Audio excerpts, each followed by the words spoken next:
So, good afternoon, everyone. Different video to the one I'd originally filmed earlier. So, my original video earlier was the start of a new series I'm doing. And the video wasn't, I was just being picky. Wasn't the quality I wanted it to be. So, I thought, okay, I just won't upload today. Then I started reading this book. So it only arrived today. Litter Evaluations, the Planning, the Process, the Picks. And I'm only on page 8, and already it's got a very interesting point. And the point is choose puppies based on their strengths, not their lack of faults. So it'd be easy to look at, say, example Disney, even though she's not here right now. She's just reluctantly on cage rest. She's bouncing around like there's nothing wrong with her. It'd be easy to look at her and say she's got a high tail, and she has got a high tail, and that is a fault. No denying it, that's what it is. But she's also got really good things. She's got very good feet. She's very sound, other than when she's broken her toe. She's got the most easygoing temperament you've ever met. She gets on with everyone. She loves kids. She's got good spots. She's good with other dogs, other animals. Take her anywhere, leave her if you go out for the day. Just a really, really, really easy temperament. And that is something that, unfortunately, some show dogs do lack. Even though they may not have the massive fault in Disney's tail. And you know why carriage dogs need a low tail set or a straight tail set or not a high tail set? Is so the tail doesn't get damaged on the carriage. Now, Disney isn't a carriage dog, so the tail isn't getting damaged. But anyway, it is a fault. But it means, just pick dogs based on what's good about them. And then pick stud dogs that could correct the fault. Now, Disney's one and only litter. We went to an excellent, fantastic show dog. Fabulous temperament, which obviously complemented Disney's. But also, he had an excellent tail set. So out of that litter of 13 puppies, only 2 had their mother's tail. And when you think of that, that was something that we managed to correct in that generation. So the real telltale sign now will be what happens to the next generation. So generation 2 from that litter is the puppies, Aria and Podrick. And so far they've got excellent tails, and so have all of the litter. None of the litter had too high a tails like their mothers, like their grandmothers, sorry. So Nala's coming from lines with good tails, which added to the genetics of it all. So yeah, it's just it's something to keep an eye on, because it is something that could crop up. But I gotta be honest, I would never use a dog on one of the girls who has a tail like Disney's. Now Lily's tail isn't quite as high, could be a tad lower, but equally such an easy temperament. Very lightly spotted, but good spots, not a lot of ticking, good feet, good movers, sound, do anything with them, leave them, take them, good with other dogs, other animals, etc, etc. Lily's only problem with other dogs is occasionally with Nala, because Lily likes to be boss. And Nala's boss, so occasionally they have a little moment, but nothing, they live together and with no problems.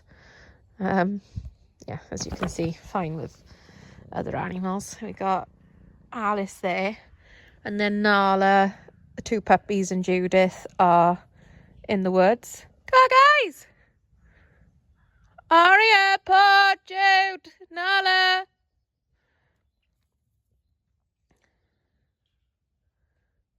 I don't know if you can hear them crashing around. But, you know, I think people are far too quick to judge dogs you've bred from when they've got good points, good merits. Good girls! Well done! Did you lose Patrick? Did you lose Patrick? You know, are my dogs trainable? Do they listen? They do listen. Even the little puppies listen. You're a good listener, aren't you, Aria? Yes, you are. You're a good listener. Yes, you are. The puppies still have cheeky moments because they're puppies. But yeah, they tend to have more cheeky moments with the other puppy, with the other animals. Like, they like to annoy Edward. And Edward's so, like, oblivious to dogs. It doesn't help. What have you done with Podrick, Nunu? Nala, where's Pod? You lost it, him, Nala Banana. I can hear him. He's coming this way. You see him? Can you see him yet? He's coming, and Alice is watching him. So he's going to go behind the old sofa and he's taken to the tips. Goodbye, Puddy! Oh, he's a cool dude. He's a cool dude. Nala's telling him off because he was slow to come. Nala Banana. Yeah, so for me, and I think personally for most pet homes, health and temperament is number one. Like, when have you ever seen Lily and Disney with a skin rash, Dali rash, anything like that? You haven't, because they don't have it. They don't have allergies. They don't go lame. They go on Dali rallies. They meet up with people, children, other animals. All of my dogs live together as a pack. And as you've seen in other videos, people bring their dogs here for play dates. So my dogs aren't super territorial because they will allow other dogs here. Don't get me wrong, the first introduction to new dogs, I'm careful because I don't want anybody getting hurt. I don't want my dogs getting hurt. But once the first introduction is over, zero concerns.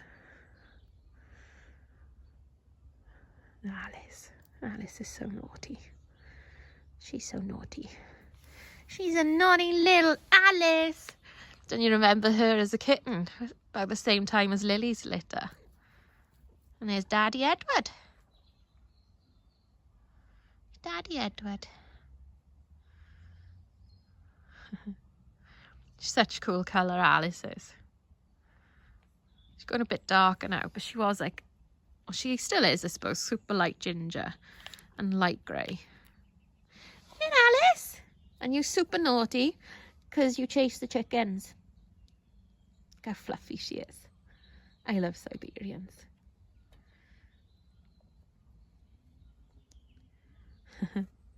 They are naughty. Guys, where you all going? Aria? She's over there. You see her. Aria! Aria! Come on! I can see you! Who's naughty, Aria? Nope, I'm naughty. Okay, Lou. This video's largely been me talking and you lying down, chilling out in the afternoon sun. But yeah, actually, for everybody who says, is it ever sunny here? Look at the blue skies, and we've had blue skies all day. Our grass is coming through. So obviously, this is like where the duck ponds are. That one's empty at the minute. And they've made a bit of a mess over the winter. It's a bit muddy. And I got the hose pipe now draining the pond. So I clean the pond out a bit tomorrow. That's the plan anyway. So it just annoys me that it's green. But it'll be green in like a day, 2 days. Because the ducks just make a mess. But yeah, it was just an interesting point that I found straight away in that book. And yeah, we can get far too focused on the negatives. And something I've noticed as well is if you speak to other show people and you say, mention another dog, the first thing they'll criticise... No, sorry, if you talk about them and say about your dog, what do they think? They'll say something like, oh, check the length of the tail. Because in a Dalmatian, the tail should reach the hocks. And that immediately to me says, your dogs have got short tails. And other examples like that. So the thing they're hyper-focused on is the thing they're watching in their programme, if that makes sense. So like, you know, a female Dalmatian with a masculine head, they'll comment on it and you'll be like, okay, so that's what you think of this dog, that dog. If I say, oh, I think Nala's short in the muzzle, just for example, they go, well, no, she's not, because Nala's muzzle is the same length as their own dog's muzzle. Do you know, it's little things like that that you can pick up on that people wouldn't necessarily admit to their dogs having short tails or masculine heads or whatever. Aria, bud, wake up, what a good. So yeah, sorry, a bit of a boring video of me talking for 11 minutes. But yeah, it was just an interesting thought while I'm just sat here chilling during yet another weekend in lockdown. Oh, and Arthur, who was Mr. Blue in Nala's litter, I had pictures of him at the beach yesterday. And is this so bad that I'm like so jealous of a puppy because they went to the beach? I want to go. Anyway, he looked like he had fun. And yeah, loving life. So yeah, anyway, I shall see everybody soon. Bye.